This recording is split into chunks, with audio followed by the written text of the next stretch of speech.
Bonjour mes amis, j'espère que vous avez passé une belle fin de semaine. Aujourd'hui, on reprend la lecture du livre dans le haut de la page 166.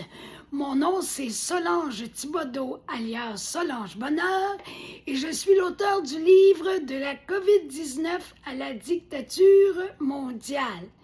Je vous expliquais avant de vous laisser vendredi passé que l'hypnose psychique des foules s'approfondit graduellement.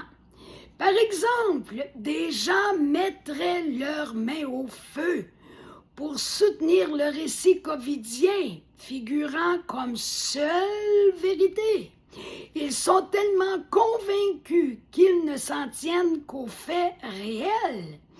Pour eux, tous les autres se fourvoient et fuient la pensée rationnelle, alors que dans les faits, c'est tout à fait l'inverse. C'est incroyable de voir ça, c'est fascinant quelque part, là. C'est très impressionnant. Exceptionnellement, quelqu'un parviendra peut-être à s'éveiller par notre témoignage. Alors, il est important le témoignage, parce que quand même qu'il y aurait juste quelques personnes qui arrivent à se dégager de ce conditionnement terrible, bien, ça sera déjà ça de prix. Exceptionnellement, quelqu'un parviendra peut-être à s'éveiller par notre témoignage, même si nous voyons encore tant de personnes qui ne parviennent pas à voir la réalité.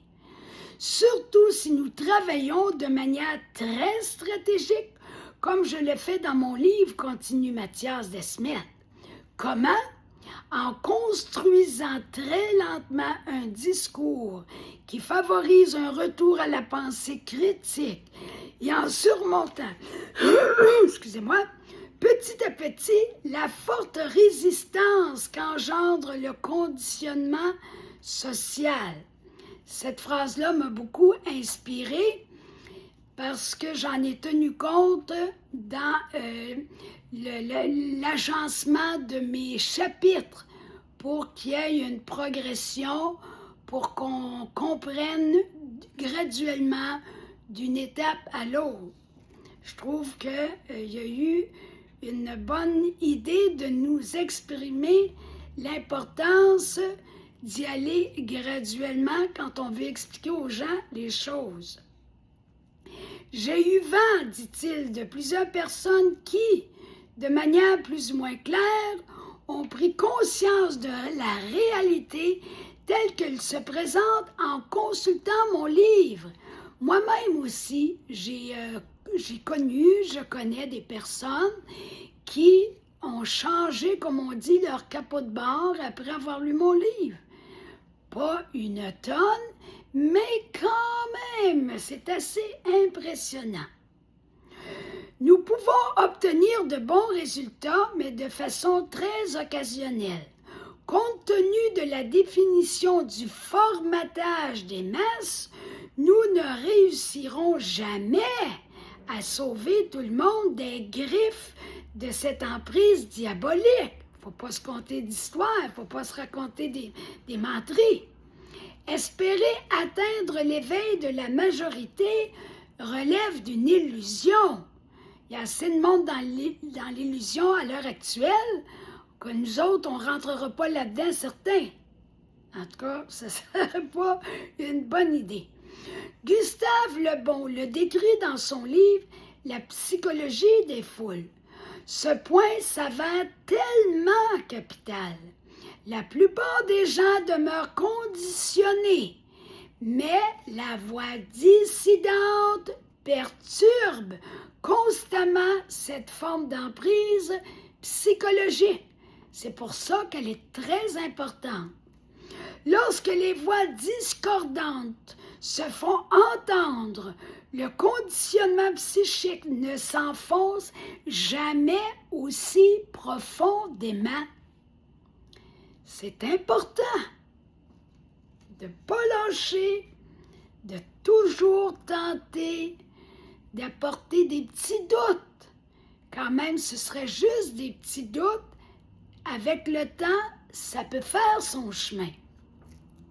Leur état hypnotique ne va pas à ce moment-là jusqu'à les égarer totalement. Voyez-vous comment est-ce que c'est important en bout de ligne? La conviction éthique de devoir éliminer ceux qui ne vont pas dans le sens des foules ne s'ancre pas jusqu'au fond de l'âme. C'est déjà ça. Notre seule satisfaction réside dans le fait de réaliser qu'à chaque fois que nous exprimons une opinion divergente, nous dérangeons, et nous dérangeons de la bonne façon. Nous semons une graine de doute chez les personnes qui croient au narratif officiel de manière catégorique, radicale, à la manière de ce que suscite un lavage de cerveau. Nous ébranlons plus ou moins leur forteresse interne. La seule stratégie à poursuivre s'arrête là. Proclamer sans cesse ce qui se passe réellement. Toutefois, je ne prétends pas que nul danger ne puisse nous atteindre, car les enjeux se font majeurs dans l'autre camp. C'est important, cette dimension-là. Il faut être prête à en subir les conséquences, mais quand on sait toute l'importance que ça a de vivre dans la réalité, pour ne pas en souffrir profondément par la maladie, la mort ou la déraison, le délire, bien, ça vaut la peine de consacrer son temps, son énergie à aider les autres, puis à s'aider soi-même à ne pas tomber dans la folie et la souffrance aussi, surtout.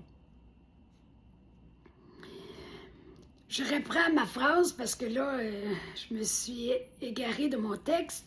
Toutefois, je ne prétends pas que nul danger ne puisse nous atteindre, car les enjeux se font majeurs dans l'autre camp.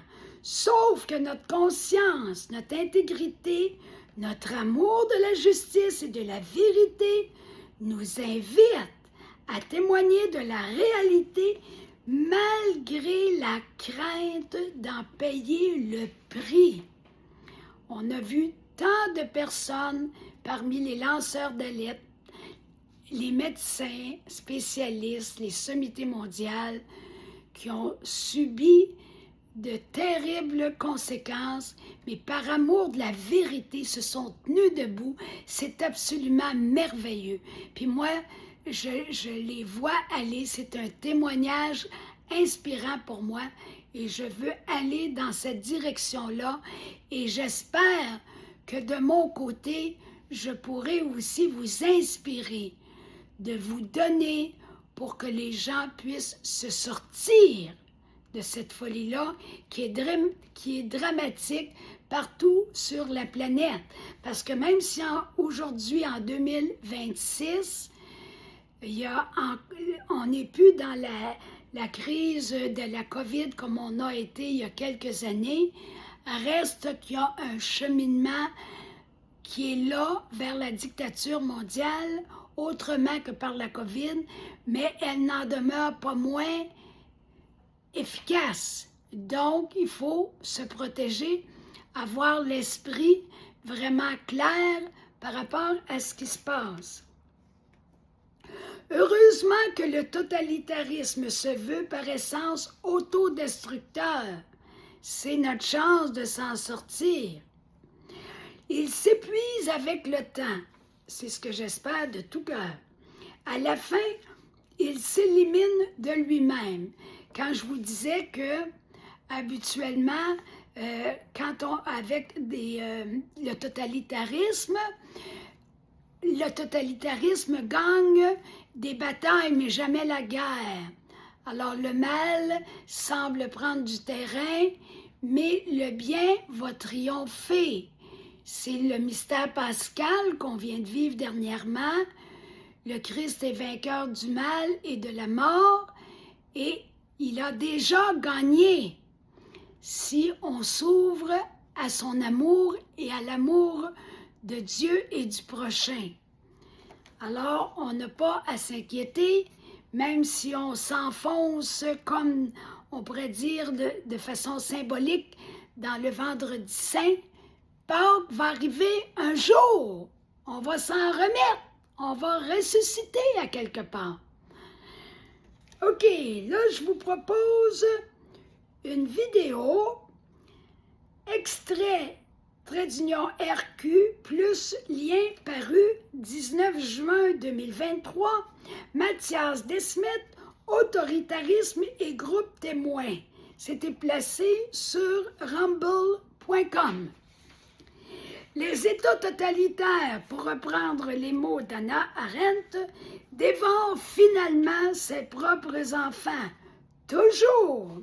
Cependant, assurons-nous que le discours des pays dictatoriaux s'épuise avant qu'ils en arrivent à la conviction absolue de devoir nous exterminer pour le crime de ne pas partager leurs croyances. Voyez-vous toute l'importance de continuer de témoigner de la réalité, de la vérité. Alors, je vous laisse là-dessus pour aujourd'hui. On reprendra demain. D'ici là, prenez le temps de liker la vidéo, la partager aux autres, vous abonner à ma chaîne et aussi d'aller vous chercher mon livre en format numérique ou en format papier. Et vous avez toutes les informations pour y arriver sur ma première publication de ma page Facebook. Alors, bonne fin de journée et à demain!